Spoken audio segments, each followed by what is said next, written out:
Bismillah. Salam alaikum wa rahmatullah à tout le monde. Bienvenue dans cette nouvelle série autour du Coran que je vous présente accompagné du professeur Fathallah Othmani. Salam alaikum Fathallah. Alaykoum salam, salam alaikum. Barakallahu fik. Fathallah est spécialiste en sciences du Coran et fondateur de Medine Formation, un institut de formation professionnelle dont les formations sont inspirées des références musulmanes. Dans cette série, Fathallah et moi partagerons nos réflexions sur des versets clés de la révélation qui résonnent en nous dans des situations de la vie de tous les jours. Alors Fathallah, qu'est-ce que cette série a de particulier selon toi? L'un des sujets de prédilection sur lesquels je travaille depuis plusieurs années, c'est d'essayer de faire en sorte que les gens aient une relation directe avec le Coran et qu'on soit attentif à la parole d'Allah subhanahu wa ta'ala. Là, la particularité, c'est d'aller vers des formats très courts, orientés vers un public qui a plutôt une vie active assez prenante en général, je pense. On public, il y a beaucoup d'étudiants, beaucoup de professionnels. Et l'idée, c'est de faire en sorte qu'on arrive à entendre ce qu'Allah subhanahu wa ta'ala a à nous dire aussi dans ces contextes de vie-là, que ce soit la vie active, la vie professionnelle et autres, parce qu'il nous dit beaucoup de choses en fait. Et parfois, on a l'impression que c'est pas très accessible, alors qu'en réalité, il y a beaucoup de choses qui nous sont très accessibles. Et j'espère que ça débridera peut-être certains complexes, que ça nous facilitera l'accès afin de redevenir plus attentif à ce qu'Allah subhanahu wa ta'ala a à nous dire. Barakallahu fik, Fathallah. En tout cas, moi, je suis très enthousiaste par rapport à cette série. C'est vrai qu'on a souvent une relation assez distante avec le Coran, et même si elle est proche en termes de lecture et de physiquement, il n'est pas très loin, mais en termes de réflexion et de ce qu'on en pense et comment il nous accompagne dans nos vies de tous les jours, c'est pas la même chose. Et on espère que ce format-là nous aidera, bi'idhnillah, à nous rapprocher de ce Coran, Inch'Allah. Alors aujourd'hui, nous allons aborder les versets 196 et 197 de la sourate 3, la famille d'Imran, Al-Imran. Fathallah, je te laisse lire ce verset. Inch'Allah. بسم الله الرحمن الرحيم.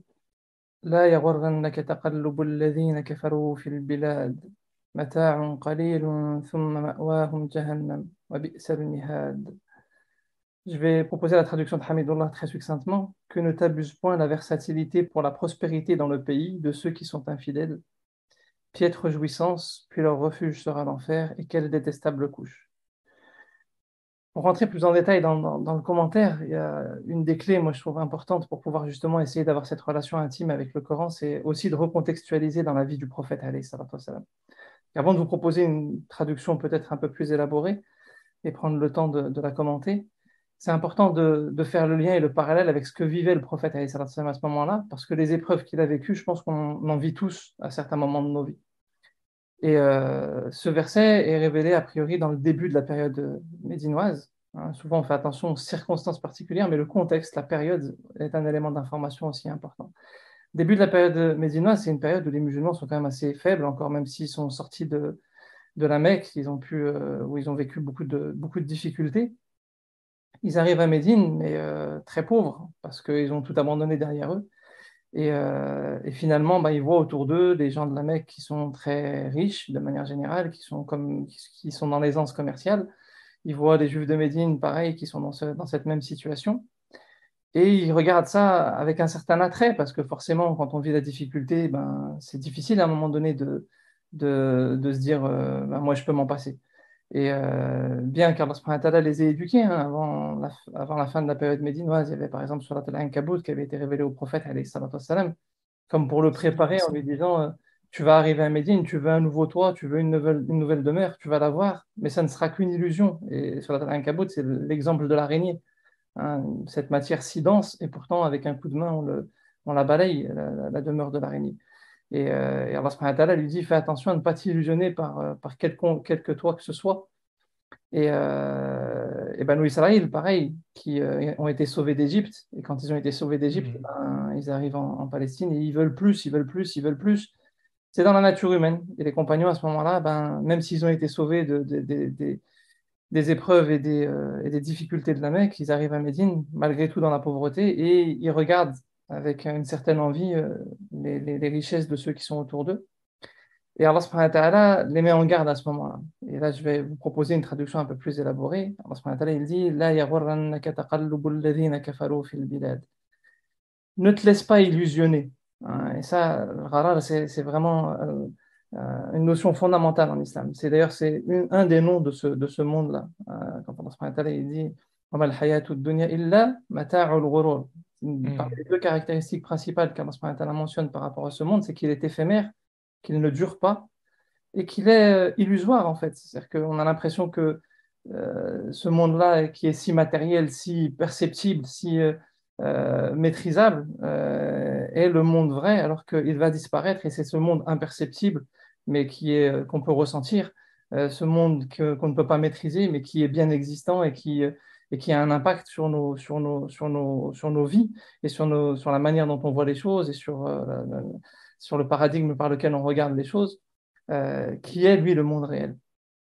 Et Allah subhanahu wa ta'ala dit la yaghurrannaka, ne te laisse pas illusionner. Et on se laisse souvent illusionner par tout un tas de choses en fait. Et là, spécifiquement, Allah subhanahu wa ta'ala dit ne te laisse pas illusionner par taqallubul ladhina kafaru fil bilad. Et il parle de ladhina kafaru.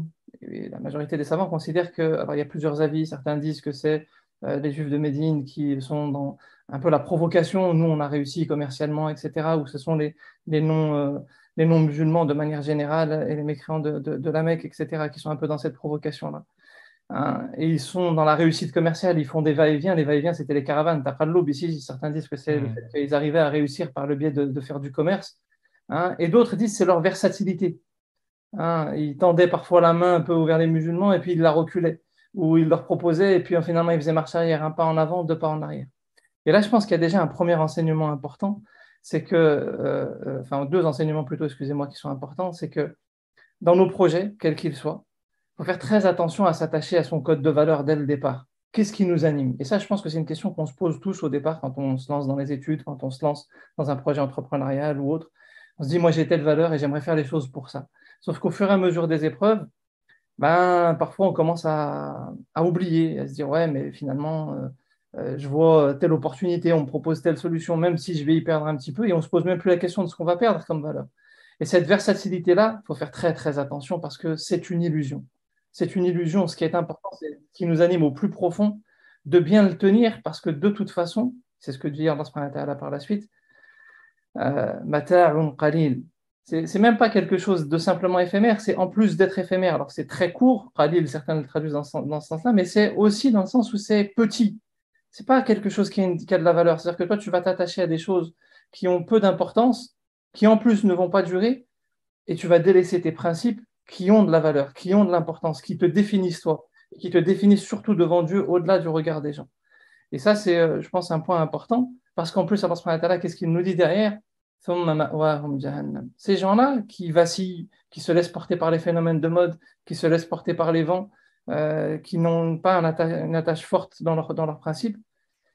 Tout ça, pourquoi? Dans l'espoir d'avoir une demeure plus grande, dans l'espoir d'avoir une propriété plus grande, d'avoir plus de moyens, plus de ceci, plus de reconnaissance, plus de cela. Ben, Allah subhanahu wa ta'ala utilise le paradoxe. Leur demeure sera l'enfer. Hein, le ma'wa, c'est le refuge. Normalement, c'est censé être un lieu protecteur. Et nous, on fait des efforts dans nos affaires, dans nos études, etc. Parce qu'on a envie de se sentir sécurisé à un moment donné. Et voilà, c'est d'être humain. Mais ce qu'on oublie, c'est que c'est la foi et c'est l'attachement à Dieu qui sécurise fondamentalement avant tout. Et que cet attachement à Dieu, il se traduit dans des principes. C'est le mihad. Et c'est pareil, c'est-à-dire que le mihad, c'est la plaine, c'est-à-dire que c'est l'étendue. Quand on vit des difficultés, on a envie d'avoir une bouffée d'oxygène, on a envie d'avoir de l'air, on a envie d'avoir du souffle et de pouvoir mieux respirer et de voir plus loin, etc.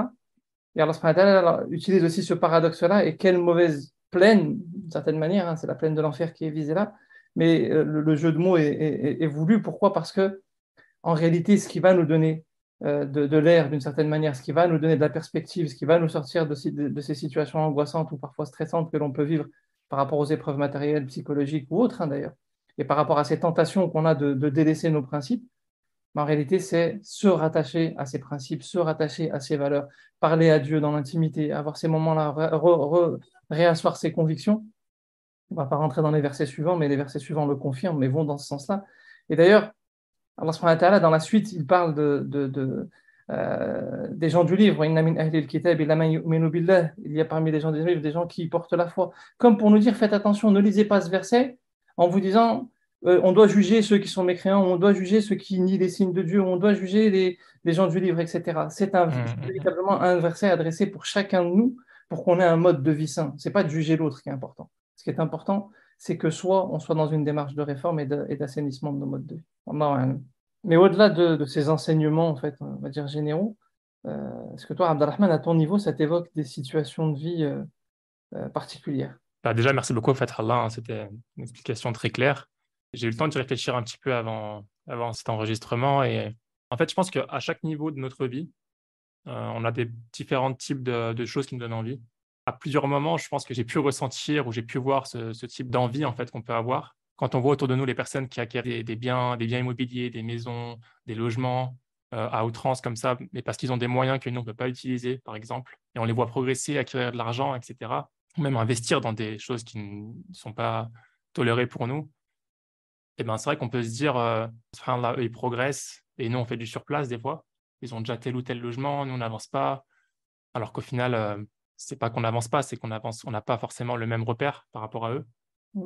Et il y a autre chose auquel je pense, peut-être une dernière chose, c'est au travail. On peut voir autour de nous des gens qui progressent dans leur carrière parce qu'ils participent à telle ou telle activité. Ils vont boire un verre après le travail. Ils font telle ou telle chose qui permettent de nouer des liens, de se faire bien voir, entre guillemets. Alors que nous, ben, c'est pas qu'on n'a pas envie de se faire bien voir, mais c'est que ces choses-là, ça ne nous intéresse pas, en fait. On veut se tenir éloigné. Et du coup, peut-être qu'on va avoir un collègue qui va progresser, qui va atteindre un poste avant nous, alors qu'on sait qu'on est peut-être aussi compétent, peut-être plus compétent que lui, juste parce que lui, il va se permettre de faire des choses illicites auxquelles on n'a pas accès. J'espère que je ne suis pas à côté de la plaque par rapport à mes réflexions. Fathallah. Non, Mais en tout non, cas, c'est c'est ce qui me vient en intéressant, tête. intéressant d'entendre. Et toi, de ton côté, à quoi ça te fait référence? Ouais, j'ai un exemple un peu particulier. Alors, enfin, j'en aurais plein en vérité, mais je sais pas pourquoi, j'en ai un là qui me vient à l'esprit. Il y avait alors ça concerne plus le monde associatif que le monde professionnel, hein, mais je me rappelle d'un cheikh avec qui on cheminait et qui nous disait très souvent, faites attention de ne pas faire les choses pour l'argent. Il faut faire attention à ce que je suis en train de dire, parce qu'il faut bien comprendre dans quel esprit il le dit. C'est-à-dire, ce qu'il disait, c'est que parfois, dans le cadre associatif, il y a des projets qui ont de la valeur pour nous, je pense, au sens spirituel, hein, et au sens plus large que l'aspect financier. Et on veut que ça aboutisse. Mais il y a parfois des contraintes financières. Et qu'est-ce qu'on fait? Ben, on commence à réfléchir à des solutions financières. Et on se dit, ben, on va faire ça, on va faire ça, on va faire ça, on va faire ça pour avoir l'argent pour le projet initial. Et puis le problème, c'est qu'après, parfois, on est focalisé sur les ressources financières qu'on va pouvoir générer. Et il nous disait, faites attention, ne vous trompez pas. Faites les choses selon des objectifs qui vont au-delà des considérations matérielles. Et faites avec les moyens matériels que vous avez. Cherchez tous les moyens matériels que vous avez à disposition, mais ne vous détournez pas de l'objectif principal. Parce que Hmm. parfois, on s'éloigne trop de l'objectif principal et on commence à faire des choses qui n'ont vraiment plus rien à voir et on se noie dedans et on oublie carrément le premier objectif. Et ça, c'est vrai que c'est quelque chose d'expérience, je l'ai vécu, hein. Je ne sais pas si c'est un impact psychologique Hmm. de ces enseignements avec eux, mais quand on est dans des projets et qu'on reste focalisé sur véritablement ce qui nous anime dès le départ, même quand on a des contraintes matérielles, financières, etc., il y a toujours des solutions. Et je ne dis pas que c'est les solutions idéales, mais alhamdoulilah, on arrive à faire. Au final, Allah subhanahu wa ta'ala, il ouvre des portes, pas forcément celles qu'on attend ou celles qu'on veut, mais il y a des solutions. Et par contre, quand on commence à se dire non, mais on veut maîtriser en fait d'une certaine manière et on veut pas forcément que les choses se passent selon le programme que Dieu a déterminé et qu'on commence à rentrer dans, ok, on va monter de nouveaux projets qui ont rien à voir juste pour avoir de l'argent, pour pouvoir faire en sorte que le projet se réalise, Hmm. et ben on se noie dedans. On arrive souvent à des choses complètement incohérentes, etc. Je pense que l'intention dans le projet, elle est fondamentale. Ça ne veut pas dire qu'on ne tient pas compte des paramètres financiers, matériels, de l'organisationnel, etc. C'est pas ce que je suis en train de dire. Ce que je suis en train de dire, c'est que véritablement, quand on fait ce qui nous motive et ce qui nous anime et ce qui doit être au cœur du projet, doit toujours rester la valeur fondamentale qui nous amène, j'espère, à l'agrément divin. Et qui, voilà, c'est l'exemple que moi j'ai à l'esprit. Et à ton niveau, enfin, je sais pas si plus largement que simplement un cas précis, est-ce que tu aurais des questionnements plus larges? Est-ce que ça ouvre des perspectives, la réflexion autour de ce verset? Tout à fait. Bah, par rapport justement à cette désillusion, hein, le rôle que tu évoquais plus tôt, bah, les questions que ça me fait me poser quand je lis ce verset, c'est est-ce qu'il y aurait été des situations qui ont aucune valeur en fait dans l'au-delà et qui me donnent envie, qui me rendent heureux ou qui me confortent? Le fait d'acquérir un bien, le fait d'acquérir quelque chose, le fait d'avoir une promotion, le fait d'avoir je ne sais pas quoi. Est-ce qu'il y a des moments en fait dans ma vie où ça prend pas trop de place, où il n'y a pas trop justement cette versatilité que tu évoquais aussi plus tôt? Et à l'opposé, en fait, est-ce qu'il y a des situations qui me rendent anxieux, qui me rendent inquiet, qui me rendent déprimé? Peut-être à l'idée de voir des personnes qui progressent plus vite que moi, qui font plus de choses que moi, qui ont accès à plus de choses que moi et que moi, je n'arrive pas à avoir. Donc ça, c'est des questions, en fait, que je pense ce verset faut me poser, en fait.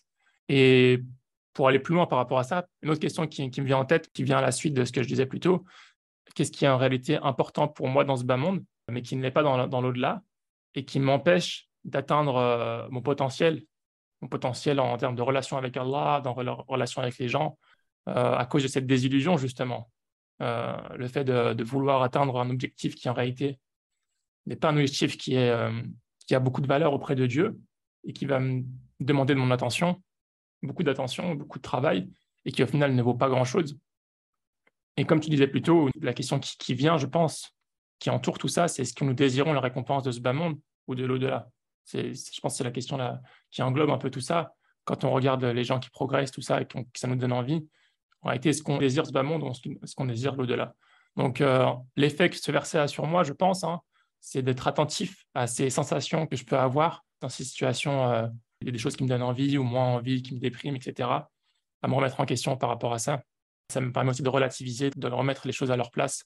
Et toi, Fathallah, quels sont les questionnements que ce verset te pousse à avoir et quels effets transformateurs ça a sur toi? En fait, ouais, c'est vrai que dans ce que tu évoques, il y a pas mal de choses qui. C'est-à-dire que cette question de pourquoi on fait les choses, en fait. Quel est notre objectif et toujours se demander quelle est la valeur de cet objectif-là aussi. C'est-à-dire que il y a des choses qui peuvent nous sembler être importantes, mais finalement elles sont importantes dans une vie qui va pas durer et c'est petit, quoi. C'est pas si important que ça auprès de Dieu. Mata'un qalil, c'est aussi ça. Il faut redéterminer. Enfin, moi, à mon niveau, en tout cas par rapport à mon expérience de vie, moi, j'interviens beaucoup, conférences, cours, etc. Et je sais que le rapport à l'image, par exemple, est quelque chose qui est difficile à gérer, surtout dans les premières années. Avec le temps, après, c'est quelque chose qui, alhamdoulilah, mais au début, c'est une vraie problématique. Et avec les années, je me suis rendu compte qu'en vérité, c'est une vraie problématique chez beaucoup de gens. Hmm. Et parfois, on va, par rapport à des problématiques d'image, décider de faire ou de ne pas faire certaines choses ou de changer notre approche, etc. Et souvent, ce que je dis aux gens, c'est que le regard est une prison. Il faut faire très attention, en fait. Hmm. Il faut jamais oublier le regard de Dieu, en fait. Parce que c'est ça qui doit nous animer profondément, parce qu'en vérité, on va vers lui. Il faut être attentif à son regard à lui. Et les regards qui sont périphériques, certains peuvent avoir de l'importance, hein, comme il dit le prophète, alayhi salatu wa sallam, le croyant est le miroir du croyant. Donc ça peut parfois nous aiguiller et nous aider, mais parfois ça devient vite une prison. C'est-à-dire que quelqu'un dit ça de toi, ben toi tu veux changer, mais en réalité, est-ce que c'est en cohérence avec tes objectifs? Est-ce que ce regard, il est là pour t'aider ou est-ce qu'il est là pour t'éloigner? Ou même inversement, c'est-à-dire que parfois tu vas te mettre la pression à refuser de faire certaines choses parce que tu as peur qu'on te juge ou qu'on dise de toi ceci ou cela. Et le regard de Dieu, c'est ça la vraie valeur en fait. Donc moi je dis, enfin, en quoi ça fait écho ce verset, c'est plus vraiment à une échelle personnelle. C'est qu'il faut faire très attention et on vit une époque où justement le rapport à l'image est très emprisonnant. Hmm. Euh, Hmm. Ça, je Hmm. pense qu'il faut y être attentif. Il ne faut pas se laisser emprisonner par le rapport à l'image. On est ce qu'on est. De toute façon, on va partir à un moment ou à un autre. On a nos faiblesses et nos forces. Et c'est le regard de Dieu qui est important. C'est ça qui doit nous préoccuper. On fera peut-être un verset sur ce sujet plus tard, parce que si je rentre dans... J'avais un verset qui me venait à l'esprit, mais on aura l'occasion dans d'autres épisodes, Inch'Allah. Ouais, Inch'Allah. Et du coup, je vais poser la même question aux auditeurs. Quelle situation ce verset vous évoque-t-il quand vous le lisez? Et quels sont les questionnements que ce verset vous pousse-t-il à avoir et quels effets transformateurs, surtout, euh, ces deux versets peuvent avoir sur vous? Donc, si vous avez des retours à faire par rapport à cet épisode, si vous avez des réponses que vous voulez nous partager à Fathallah et moi, et si voilà, vous avez des commentaires, dites-nous si vous avez apprécié l'épisode, le format du contenu. N'hésitez pas à le partager autour de vous aussi. Sinon, on va essayer au niveau de ce format, on va commencer, Inch'Allah, par un épisode toutes les 2 semaines qui vont remplacer les interviews en fait, du dimanche, une fois sur deux. On verra comment ça évolue selon vos retours. Si on voit que ça prend vraiment et que c'est un format qui vous plaît et que ça a un effet, ça a un impact, Inch'Allah, on essaiera de continuer sur le long terme. Donc, n'hésitez pas à nous faire un retour, ça serait très appréciable. On est demandeurs en tout cas de ces retours. J'espère que ça nous aidera tous à avoir une relation plus intime avec la parole de Dieu. Inch'Allah. Et, et je pense que sur le sujet d'aujourd'hui, l'enseignement fondamental, c'est vraiment la question du paradigme. Mm. Notre épreuve, elle est dans ce monde-là, elle est pas Dieu ne nous demande pas d'aller vivre sur une montagne ou de nous isoler dans une grotte. C'est ce que le prophète alayhi salam avait fait, et pourtant il l'a ramené au milieu de la cité. Mais au milieu de la cité, il faut regarder avec les yeux du monde invisible, avec le regard du monde invisible, en se rappelant du paradis, de l'enfer, des anges qui sont présents. C'est ça qui anime la vie du croyant plus que, comme le disait Abdelrahman tout à l'heure, devenir propriétaire, avoir un statut social, une reconnaissance, etc. Tout ça, c'est des épreuves. L'argent est une épreuve, la pauvreté est une épreuve. Tout ça, ce sont des épreuves sur ce chemin qui nous mène vers l'au-delà, mais on doit les vivre dans la cité avec les gens. D'ailleurs, c'est un des passages qui est mentionné. Donc, demande à Allah subhanahu wa ta'ala, en tout cas, de nous faciliter nos épreuves, de nous permettre de vivre en cohérence Amin. avec sa parole tout au long Amin. de notre vie, de nous permettre de mourir en cohérence avec sa parole, de nous accorder la sincérité dans ce qu'on entreprend et que ce projet-là soit à son service, sincèrement, et qu'il permette de faire en sorte que un maximum de personnes renouent avec sa parole. Amin. سبحانك اللهم وبحمدك أشهد أن لا إله إلا أنت أستغفرك وأتوب إليك وصلى اللهم على نبينا محمد وعلى آله وأصحابه أجمعين آخر دعوانا أن الحمد لله رب العالمين. بارك الله فيكم، بارك الله فيك عبد الرحمن. Barakallah. Bientôt إن شاء الله. Bientôt, Inch'Allah. Assalamu alaikum.